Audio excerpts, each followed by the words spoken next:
Bismillahirrahmanirrahim. Assalamualaikum warahmatullahi wabarakatuh. Alhamdulillahi rabbil alamin. Wahdahu wassalatu wassalamu ala asyrafil anbiya'i wal mursalin. Sayyidina wa maulana Muhammadin wa ala alihi wa sahbihi wasallam ajma'in. Alhamdulillah, kembali kita bersyukur kepada Allah Subhanahu wa Ta'ala yang masih terus memberikan kita rahmat dan karunia yang tiada terhingga. Selawat dan salam kita sampaikan keharibaan Nabi kita besar Muhammad sallallahu alaihi wasallam. Allahumma salli ala Sayyidina Muhammad wa ala ali Sayyidina Muhammad. Sahabat Taubi, jumpa lagi dengan saya Wakna. Insya Allah pada kesempatan kali ini kita akan berdiskusi mengenai sholat wajib. Marilah kita buka diskusi kita dengan lafaz basmalah. Bismillahirrahmanirrahim. Judulnya adalah sholat wajib. Ada dua kata kunci yang ada di sini. Yang pertama adalah sholat, yang kedua adalah wajib. Sholat itu berarti adalah penghubung, atau kita ambil aja namanya adalah silah, penghubung. Berarti siapapun yang mau dan terhubung kepada Tuhannya, maka dia mesti harus memahami apa yang dimaksud dengan sholat. Dan yang kedua adalah wajib. Wajib itu berarti kan suatu keharusan yang harus dilakukan oleh si manusia. Dan memang di dalam Al-Quranul Karim sudah disebutkan Allah bahwa wa aqimus shalah, ya, dan itu berkali-kali Allah sebutkan dalam Al-Quran. Dan dirikanlah sholat. Ini menandakan bahwasanya sholat itu adalah wajib, karena di situ adalah di dalam bahasa Arab itu namanya fi'il amar, perintah yang kuat bagi manusia untuk mendirikan sholat. Nah, itu ya. Jadi ketika kita bicara masalah sholat wajib ini, tentu kita harus mengenal dulu terlebih dahulu, ya, paham dulu apa itu sholat itu. Kita pahami dulu dari segi namanya. Tentu kan sholat itu 17 rakaat dan nggak mungkin kita laksanakan langsung sekaligus 17 rakaat, kan enggak kan. Dan tentu itu 17 rakaat itu dibagi kepada 5 bahagian yang ada di situ, ya. Kita kenal dulu namanya. Nggak mungkin kita mengerjakan sesuatu yang tidak kita kenal, ya. Nah, sholat itu yang pertama dari segi nama ada namanya sholat subuh yang terdiri dari 2 rakaat, dan ada namanya sholat zuhur yang terdiri dari 4 rakaat, ada namanya sholat asyar yang terdiri dari 4 rakaat juga, dan ada sholat maghrib yang terdiri dari 3 rakaat, dan kemudian yang kelima namanya adalah sholat isya yang terdiri dari 4 rakaat.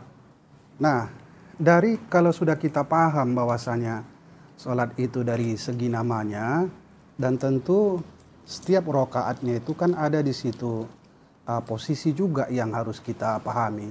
Ibaratkan mengerjakan sholat itu kan kita mestilah paham secara detail. Kan nggak mungkin kita memasak, tak ngerti pula kita secara detail apa bahan-bahannya. Nah, sholat itu juga gitu. Kita harus paham dulu sholat itu dari segi posisinya. Nah, posisinya itu juga terdiri dari 5 posisi yang dikerjakan, yang dilakukan, dan ada 2 posisi yang berulang yang ada di situ, ya. Jadi semuanya itu ada 7 posisi di dalam sholat itu. Nah, posisi yang pertama namanya takbiratul ihram, kemudian yang kedua dinamakan dengan ruku', kemudian posisi yang ketiga namanya adalah i'tidal, kemudian posisi yang keempat adalah sujud, kemudian posisi yang kelima dinamakan dengan duduk iftirosi ataupun duduk tawaru.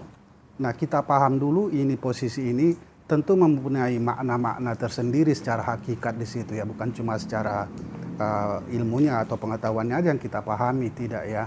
Tetapi harus kita pahami di dalam anggota tubuh kita ini ternyata semuanya itu ada kaitannya posisi daripada sholat itu.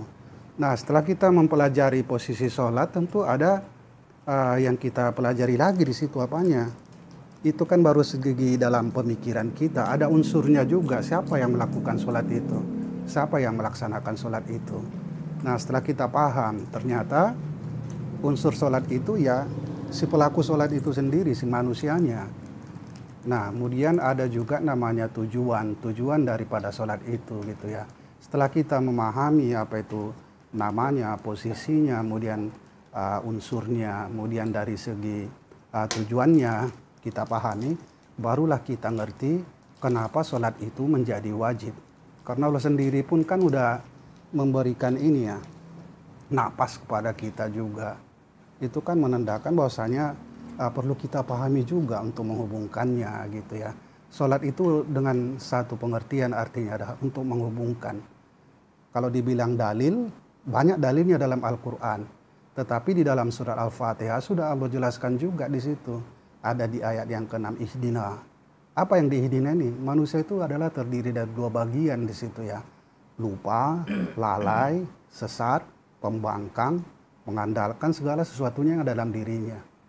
Apa yang dimintanya? Ihdinas sirat. Sirat itu ada sebagai jalan penghubung. Apa penghubungnya? Ya sholat. Nah itulah dia yang menghubungkan dia kepada Tuhannya. Jadi sahabat Taubik, bahwasanya sebagai kesimpulan kita adalah sholat itu adalah sebagai penghubung ya. Memang kita ini terdiri pada zahir dan batin, paling tidak si johirnya mengerjakannya dan si batinnya juga paham apa yang dikerjakan di situ ya. Kenapa wajib? Wajib itu berarti karena memang kita butuh dengan itu dan itu merupakan diri kita dan itu juga merupakan keseharian kita yang kita lakukan. Hal yang sangat prinsip dan dasar bagi kehidupan kita untuk melaksanakan sholat. Siapapun yang mau terhubung dengan Tuhan, maka hendaknya dia mewajibkan sholat pada dirinya. Demikian dan terima kasih. Marilah sama-sama kita tutup diskusi kita dengan lafaz hamdalah, alhamdulillahirabbil alamin. Segala silaf kata dalam penyampaian mohon kiranya untuk dimaafkan dan kepada Allah juga kita minta tolong dan minta ampun. Wallahu a'lam bissawab. Innalillahi wa inna ilaihi raji'un. Wassalamualaikum warahmatullahi wabarakatuh.